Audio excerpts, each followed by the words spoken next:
Back. Well, we are talking Valentine's Day now, and we know how expensive this holiday can get. So for anybody that wants to celebrate out there, we have the man just for you, Brian Mirau. Thank you so much for being here. You are the founder of Mirau Capital Management. Yes, sir. Thanks so much for having us today. We're just tickled to be here today. Absolutely. So first and foremost, I guess the biggest tip you could give is don't go out and spend a whole lot of money on a dinner. Yeah, you know, more than half of us are going to celebrate Valentine's this year. And, you know, according to the National Retail Federation, the average person is going to spend about $136 on Valentine's this year. Wow. And you know, and if you've been married for over 30 years like I have, and you add that up, that's over $4,000 that you're going to spend on Valentine's. And we're going to share a few ideas with you.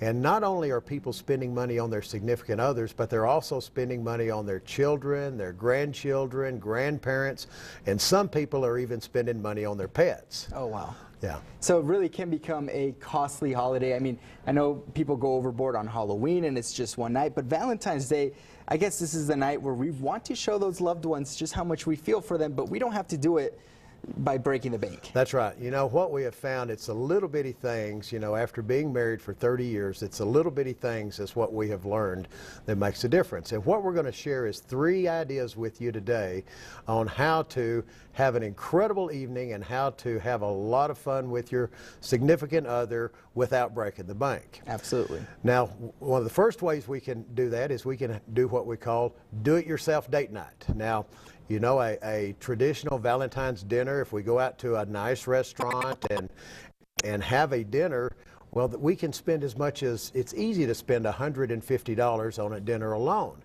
Then if we go to a movie and go to the concession stand, you know, that can easily be another $40 added to that. So we can end up spending a lot of money there.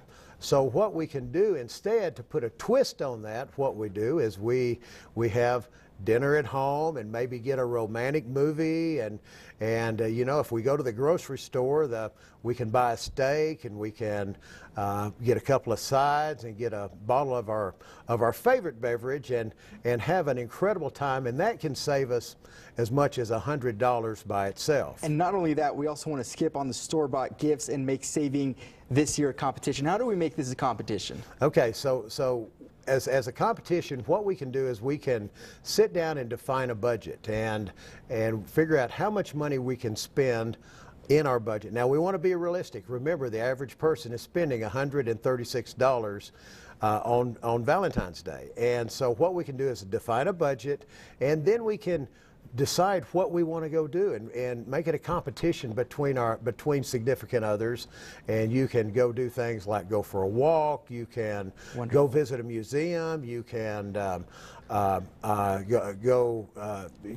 share a hobby together, play golf, and things like that. So many things that you can do to save on this Valentine's. We want to thank you for coming in, Brian. Again, you are the founder of Mirau Capital Management, and we appreciate all these great tips, and we hope everybody has a great Valentine's out there. Well, you're welcome. Thank you so much for having us. Don't go anywhere. We'll be right back.